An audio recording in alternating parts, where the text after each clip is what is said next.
Guys, welcome to Travel Around Suzy. We are going to do a glass bottom boat and go see some shipwrecks on Lake Huron.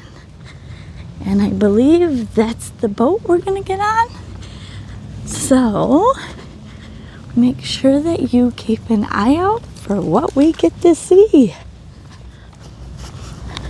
This was tied off to. So that's a window back in time. Right there where the 5504 is docked, that's where Sturgis was. But more importantly, look in the water in that photograph and look along the banks. What do you see? Logs. Logs, logs, logs. That's why we have an Alpena in the first place, folks. This was a lumber town. It was the lumber town.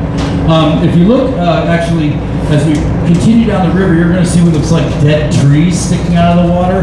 Those are remnants from that original docking system you see on in the photograph, and it ran down both sides of the river. Back in those days, in this little pocket of the river where the rotary bridge at our stern is, to the big bridge in front of us, this little pocket of the river, there were 17 operating sawmills just churning out wood. And that's all Alpena was. It was just lumberjacks in the lumber camps. The actual original settlement in this area was actually out on Thunder Bay Island. It was the home of the Thunder Bay Island fishing village. This was just lumberjacks. And there you can see some of the stuff protruding from the river there. Those are the original pilings from the docks. And like I said, it ran on both sides. At any given time back then during the lumber boom, you could have walked across this river without getting your feet wet. There was that much lumber going out every day, all the time. This was where you came to get lumber. And I'll expand on that later, actually. But there was so much logging going on, actually, that when they went to build this Holiday Inn Express, it's just... So our first shipwreck artifact is actually on the port side. It's right here, just at the end of the Alpena's dog park, of all places. You're going to see what looks like an iron, white, and red mushroom item sticking from the lawn. That is actually a deck vent, taken from the wreck of the MV Nordmare. The Nordmare is the latest wreck in our sanctuary. It was a 320-foot German freighter that ran aground north of Thunder Bay Island in 1966.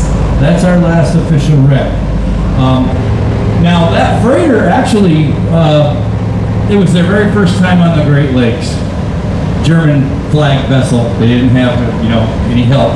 And they misread their charts and slammed into a shoal and broke the ship's back. They were done right there. First time on the lakes. The crew was actually stranded for a whole week. They stayed aboard actually to watch their cargo, which as soon as they left was looted by our local pirate, Dick Piper, who was one of my dad's friends. Closest thing we ever had to a pirate. But the thing about the Nordmare is it remained above water for 4 decades. It was above the water. So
does the water here? We're trying to ask that. You go out there and those trees are ginormous. I mean, so huge. Straight as a board, for lack of a better word. Came for lumber. And you know, while they were waiting for the trees to grow back, they had to find something else to sell. So this is everything he's looking at. To the right is our surface radar. Right now we have no surface contacts. We're the only folks out here. And this is your range for a mile and a half.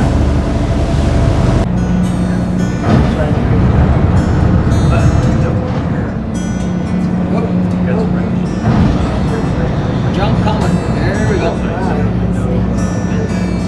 Oh, that's like that one we saw. Yeah, look at that thing. Yeah, let's not get it.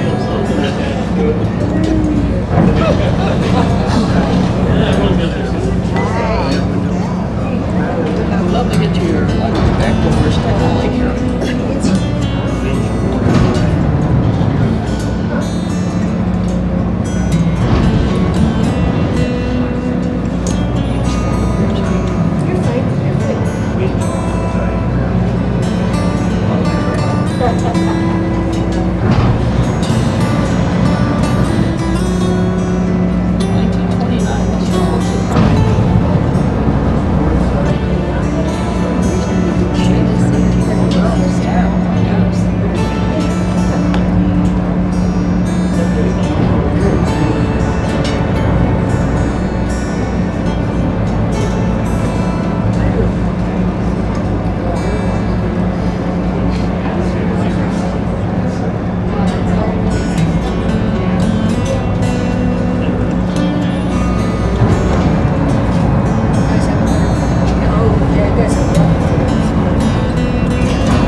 top deck.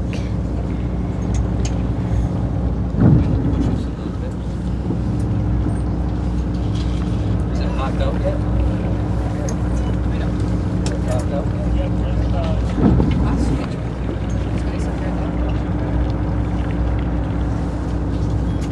Okay. So when that deck flipped, spit all these two items over, sort of off that way, and then it inverted upside down and then sort of sank sideways and landed way up there. So when we get on that portion of the wreck, it'll be upside down. We'll see with an anchor, things like that.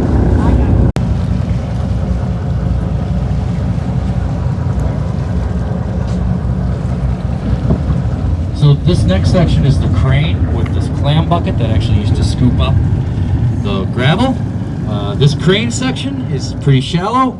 When you take scuba lessons here in town, this is usually the first open water wreck they bring you to, because you're only in about 13 feet of water. And there's a lot to see down there. It's a great dive, but if you panic, you can't really hurt yourself. You can just shoot up to the top. And about 4 years ago, during a Boy Scout dive camp, we actually had a kid trying to lose it. He panicked and took off all his whole dive gear and left it there on the bottom of the wreck and shot up to the top. Now I know we said if it goes down there, it's donated to the sanctuary. However, we did retrieve the full diver. We did not leave that down there.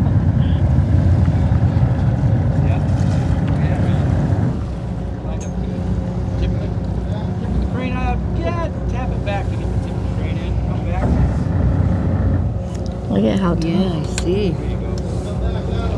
Almost looks like a tree root. Mm-hmm. The differences in the colors.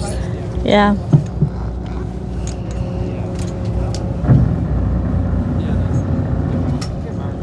Isn't it amazing how far we can see down, how clear our water is? Absolutely.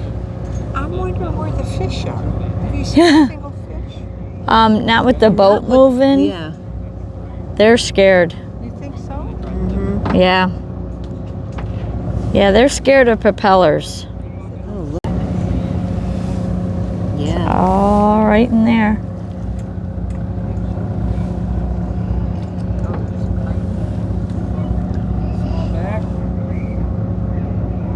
Back.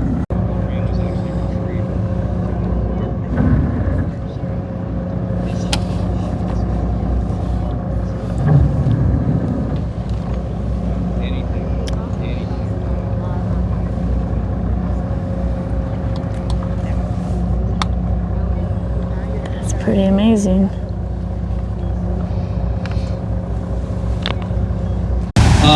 Anybody here on a boat? Anybody on a boat? Okay. Was the lakes on fire? Just kidding. No. Boats are, it was, nuts. And, so yeah, these lumberjacks, can you imagine that? 26 miles around trip just for a free chicken dinner. So really, it is 287 feet long and 60 foot at the beam. That's a large, large vessel. At the time of its building, it was the largest vessel on the Great Lakes. It was the reigning, are you guys familiar? You're from Cleveland, so maybe you've heard this before. Queen of the Great Lakes? You know that term? It means the biggest boat operating on the Great Lakes, which is the Palford Bertha right now, 1100 footer. But Fitzgerald was Queen of the Great Lakes for a while.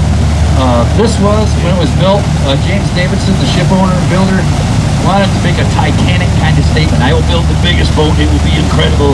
All will shudder when it comes by. Honestly, if it pulled up alongside of a three-masted schooner in the day, because it was built in 1882, it would have looked like an aircraft carrier.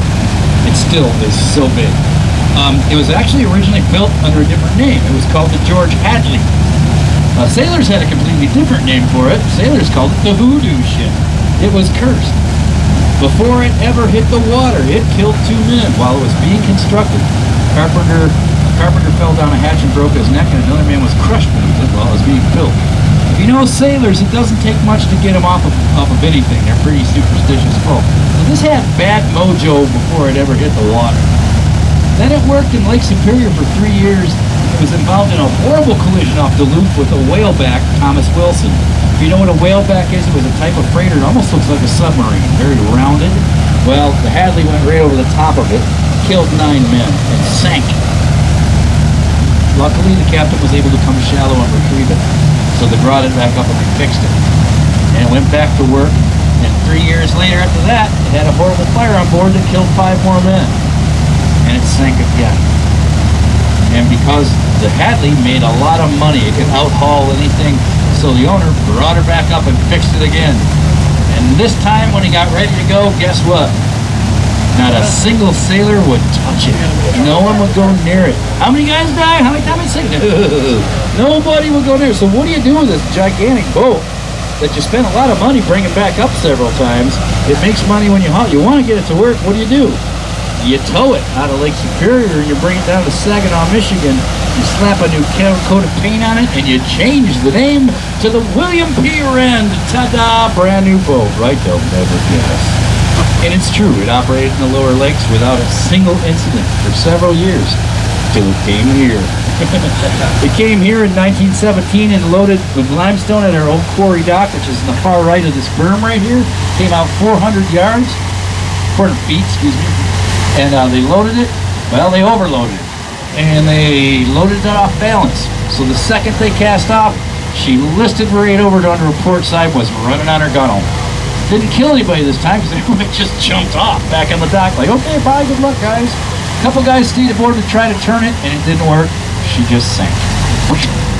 There she sits in 18 feet of water parallel with the shore, mid-turn, right?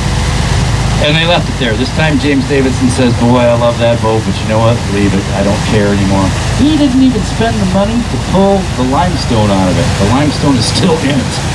So there it is. So now's a good time to head downstairs, get toward the viewing walls, and we'll give you a look at the Hoodoo Ship, the wood.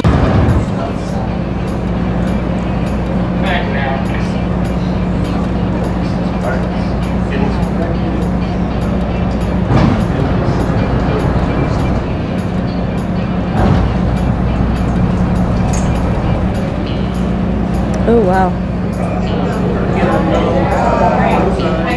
Dang. That almost looks like it could touch our boat.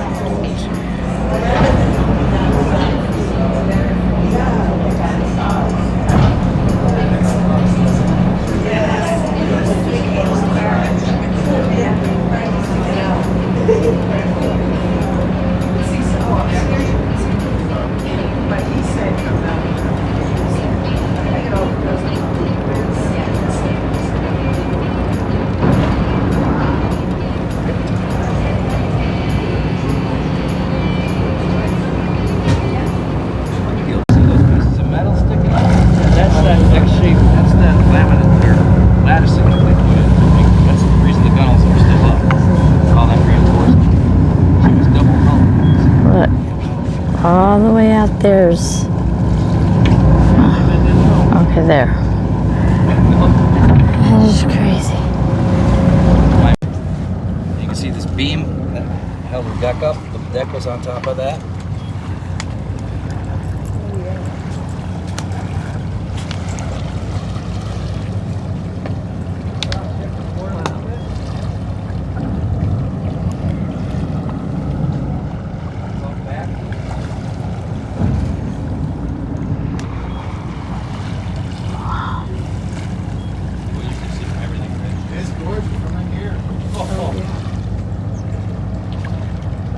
See it go all the way out. Yeah, you can Yeah, it see does. it. It looks almost like a coral reef. You're right.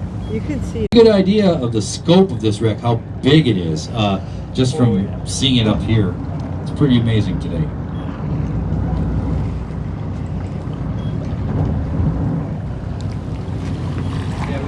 So the buoy right there. See that? Oh my gosh, this is huge.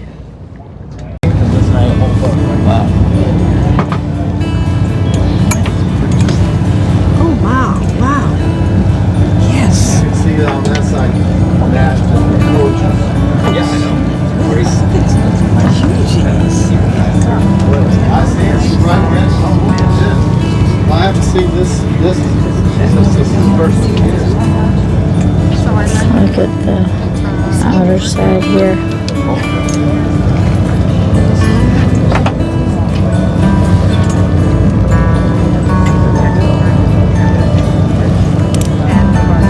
So that's the outer shell, and way over there is the outer shell.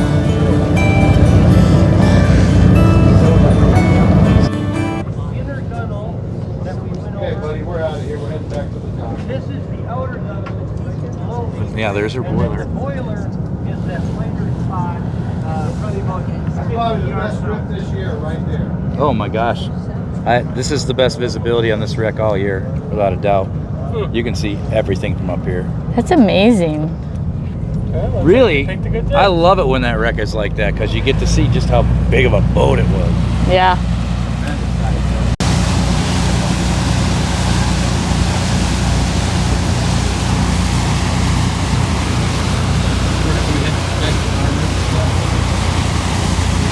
So if you look Such at a the beautiful backwards day where- today.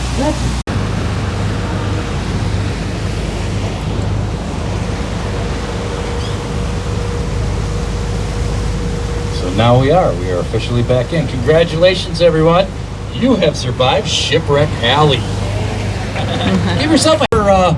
you ever should leave Cleveland and come back up this way again, please don't hesitate. Cruise with us again, because very good chance that you will see completely different wrecks, because we don't choose the wreck, the lake does. Believe me, every day. Sometimes from cruise to cruise. So we would love to see your faces again. That would be awesome. Did you get to see the museum? To say, except make sure your tray tables and seat backs are in the upright position.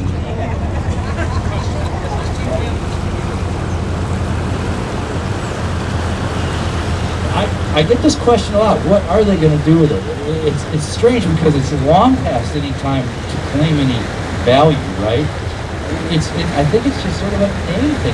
It's been going on for so long. They really just want the name recognition. I think it's silly because it's been junk on the bottom of the lake for over 100 years, almost 100 years. It'd be 96 years. So yeah, it's just a pride thing, I think. Yeah, oh yeah, exactly. Lawyers are making money. What's that? Oh, that's, the suit. So I have to get on my position, but thank you everyone. Take care. Thank you all for watching, and make sure you check out the rest of my videos.